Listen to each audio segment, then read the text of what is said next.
सविता, तेरा चक्कर चल रहा है ना अमित के साथ? कोहनी मारते हुए सविता की सहेली नीतू ने पूछा।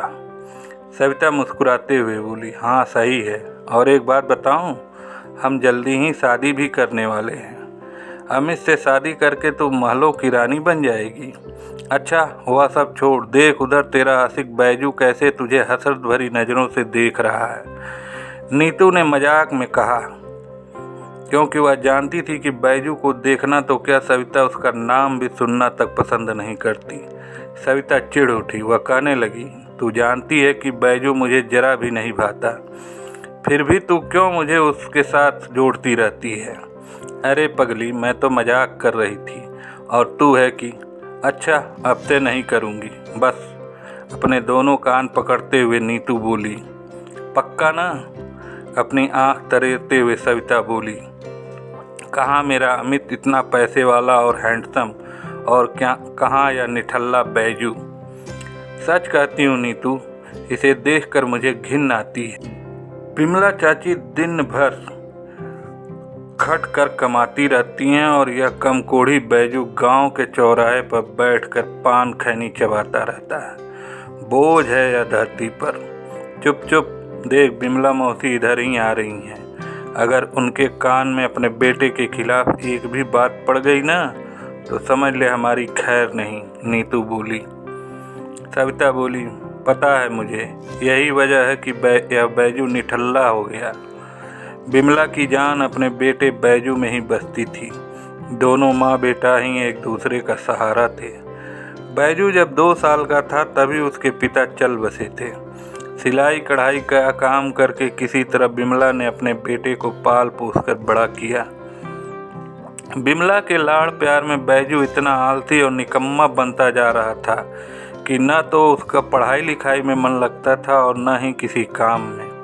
बस गांव के लड़कों के साथ बैठकर हंसी मजाक करने में ही उसे मज़ा आता था। लेकिन बैजू अपनी माँ से प्यार बहुत करता था और यही बिमला के लिए काफ़ी था। गांव के लोग बैजू के बारे में कुछ न कुछ बोल ही देते थे, जिसे सुनकर बिमला आग बबूला हो जाती थी। एक दिन बिमला की एक पड़ोसन ने सिर्फ इतना ही कहा था, अब इस उम्र में अपनी देह कितना खटाएगी बिमला, बेटे को बोल कि कुछ कमाए धमाए, कल को उसकी शादी होगी, फिर बच्चे भी होंगे, तो क्या ज़िंदगी भर तू ही उसके परिवार को संभालती रहेगी? यह तो सोच कि अगर तेरा बेटा कुछ कमाएगा धमाएगा नहीं, तो कौन देगा उसे अपनी बेटी? बिमला कहने लगी, मैं हूँ अभी अपने बेटे के लिए, तुम्हें ज़्यादा चिंता करने की ज़रूरत नहीं है, समझी? बड़ी आई मेरे बेटे के बारे में सोचने वाली। देखना, इतनी सुंदर बहू लाऊंगी उसके लिए कि तुम सब जलकर खाक हो जाओगी।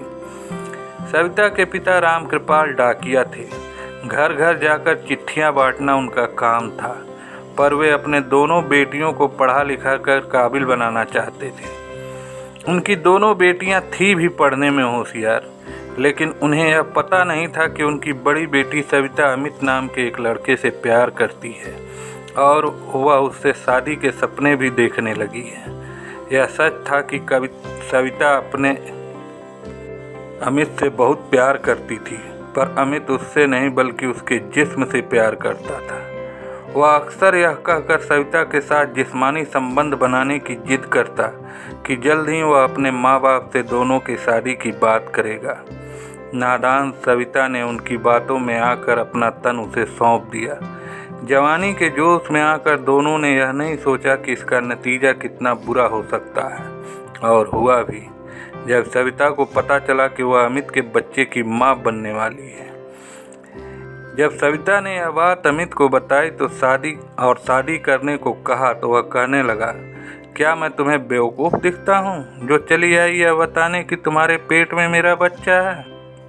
अरे जब तुम मेरे साथ सो सकती हो तो न जाने और कितनों के साथ सोती होगी। यह उन्हीं में से एक का बच्चा होगा। सविता के पेट से होने का घर में पता लगते ही कोहराम मच गया। अपनी इज्जत और सविता के भविष्य की खातिर उसे शहर ले जाकर घर वालों ने बच्चा गिरवा दिया और जल्द से जल्द कोई लड़का देखकर उसकी शादी करने का विचार कर लिया। एक अच्छा लड़का मिलते ही घर वालों ने सविता की शादी तय कर दी। लेकिन ऐसी बातें कहीं छिपती हैं भला? अभी शादी के फेरे होने बाकी थे कि लड़के के पिता ने ऊंची आवाज़ में कहा, बंद करो, अब नहीं होगी यह शादी। शादी में आए मेहमान और गांव के लोग हैरान रह गए। जब सारी बात का खुलासा हुआ तो सारे गांव के लोग सविता पर थू थू करके वहां से चले गए। सविता की माँ तो गस खाकर गिर पड़ी थी। रामकृपाल अपना सिर पीटते हुए कहने लगे, अब क्या होगा? क्या मुंह दिखाएंगे हम गांव वालों को? कहीं मुंह दिखाने लायक नहीं छोड़ा इस लड़की ने हमें। बताओ अब कौन थामेगा इसका हाथ? मैं थामूंगा सविता का हाथ। अचानक किसी के मुंह से यह सुनकर रामकृपाल ने हचकचाकर पीछे मुड़कर देखा तो बैजू अपनी माँ के साथ खड़ा था। बैजू तुम? रामकृपाल ने बड़ी हैरानी से पूछा। बिमला कहने लगी, हाँ भाई साहब, आपने सही सुना है। मैं आपकी बेटी को अपने घर की बहू बनाना चाहती हूँ, और वह इसलिए कि मेरा बैजू आपकी बेटी से प्यार करता है। रामकृपाल और उनकी पत्नी को चुप और सहमा हुआ देखकर बिमला आगे कहने लगी, ना ना, आप गांव वालों की चिंता न करो, क्योंकि मेरे लिए मेरे बेटे की खुशी सबसे ऊपर है। बाकी लोग क्या सोचेंगे, क्या कहेंगे, उससे मुझे कोई फर्क नहीं पड़ता। अब अंधे को क्या चाहिए, दो आंखें ही ना। उसी मंडप में सविता और बैजू का ब्याह हो गया। जिस बैजू को देखकर सविता को उबकाई आती थी, उसे देखना तो क्या, वह उसका नाम तक सुनना पसंद नहीं करती थी। आज वही बैजू उसकी मांग का सिंदूर बन गया। सविता को तो अपनी सुहागरात एक काली सुहाग रात की तरह दिख रही थी। क्या मुंह दिखाऊंगी मैं अपनी सखियों को? क्या कहूंगी कि जिस बैजू को देखना तक गंवारा नहीं था मुझे, वही आज मेरा पति बन गया है? नहीं, ऐसा नहीं हो सकता। इतनी बड़ी नाइंसाफ़ी मेरे साथ नहीं हो सकती। सोच कर ही वह बेचैन हो गई। तभी किसी के आने की आहट से वह उठ खड़ी हुई। अपने सामने जब उसने बैजू को खड़ा देखा तो उसका पारा 7वें आसमान पर पहुंच गया। बैजू के मुंह पर अपने हाथ की चूड़ियां निकाल कर फेंकते हुए सविता कहने लगी, तुमने मेरी मजबूरी का फ़ायदा उठाया है। तुम्हें क्या लगता है कि 2 चुटकी सिंदूर मेरी मांग में भर देने से तुम मेरे पति बन गए? नहीं, कोई नहीं हो तुम मेरे। नहीं रहूंगी एक पल भी इस घर में तुम्हारे साथ में, समझ लो।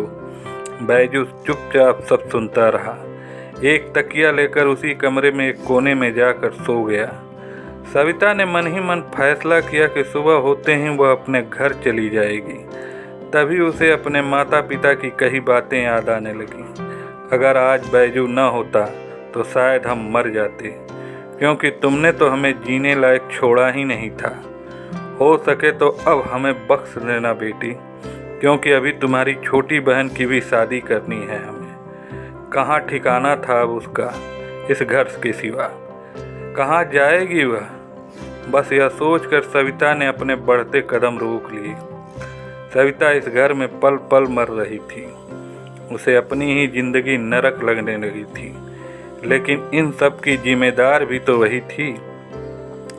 कभी कभी सविता को लगता कि बैजू की पत्नी बनकर रहने से तो अच्छा है कि कहीं नदी नाले में डूब कर मर जाए। पर मरना भी तो इतना आसान नहीं होता है ना। माँ बाप, नात रिश्तेदार, यहाँ तक कि सखी सहेलियाँ भी छूट गईं उसकी। या यूँ कहें कि जानबूझकर सबने उससे नाता तोड़ लिया। बस जिंदगी कट रही थी उसकी।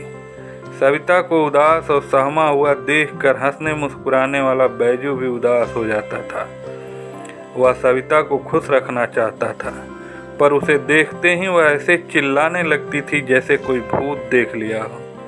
इस घर में रहकर न तो वह एक बहू का फर्ज निभा रही थी और न ही पत्नी धर्म। उसने शादी के दूसरे दिन ही अपनी मांग का सिंदूर पोंछ लिया था।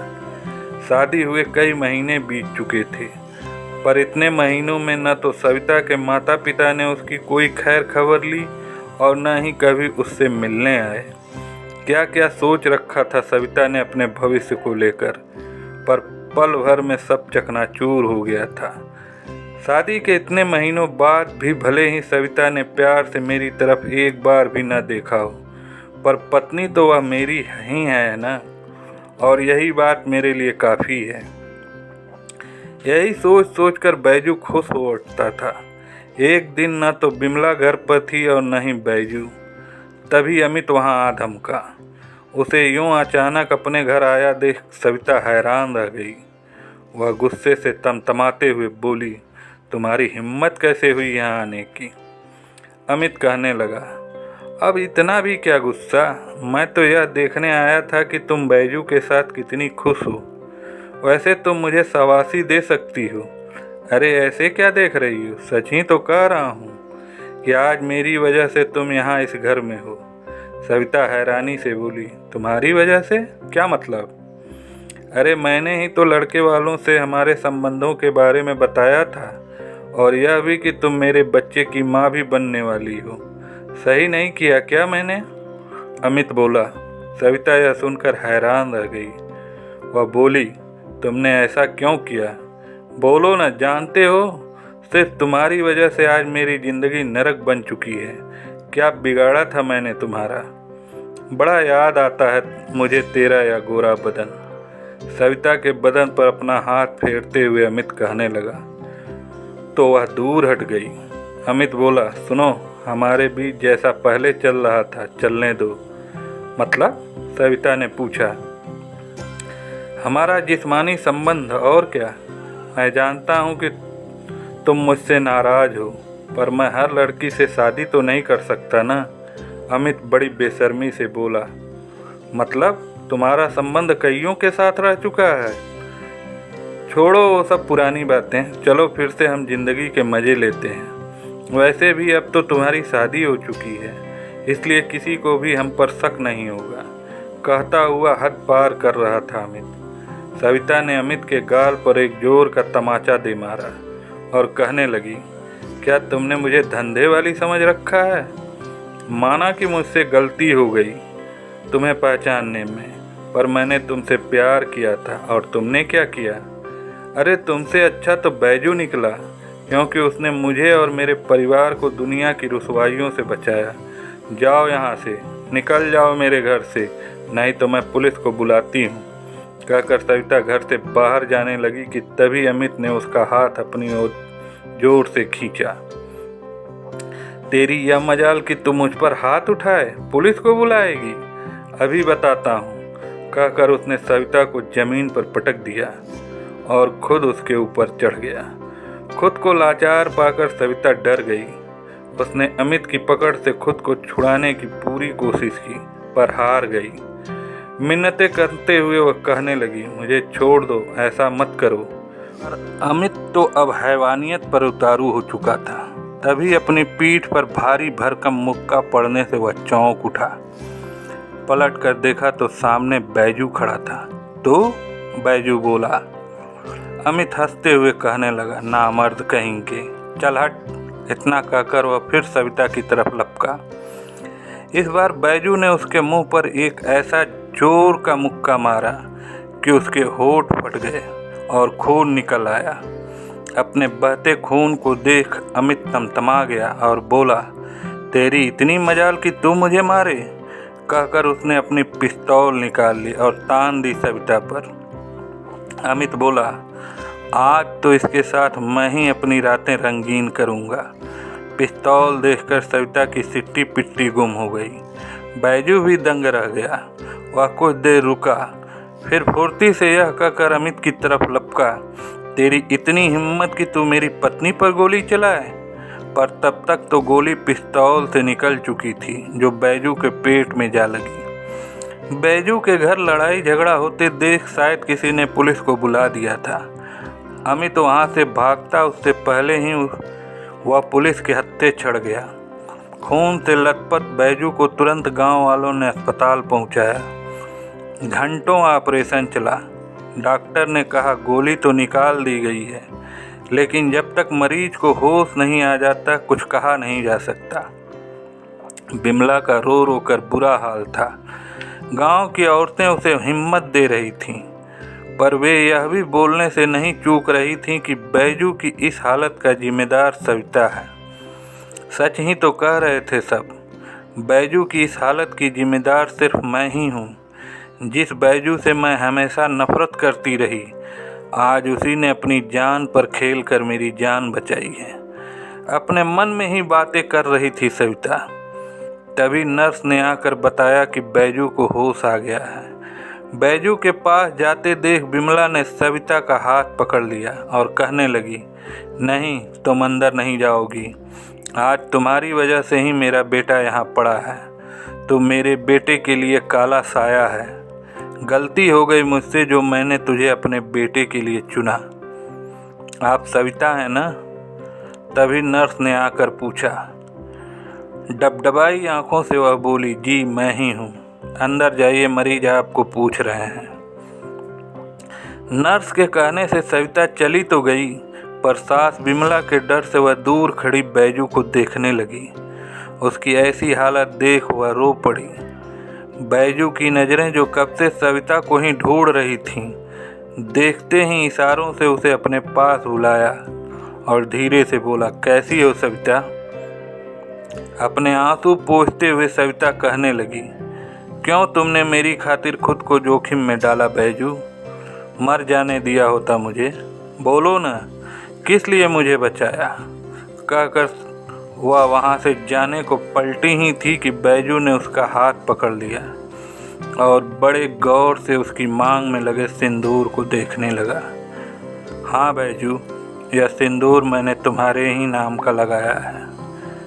आज से मैं सिर्फ और सिर्फ तुम्हारी हूँ।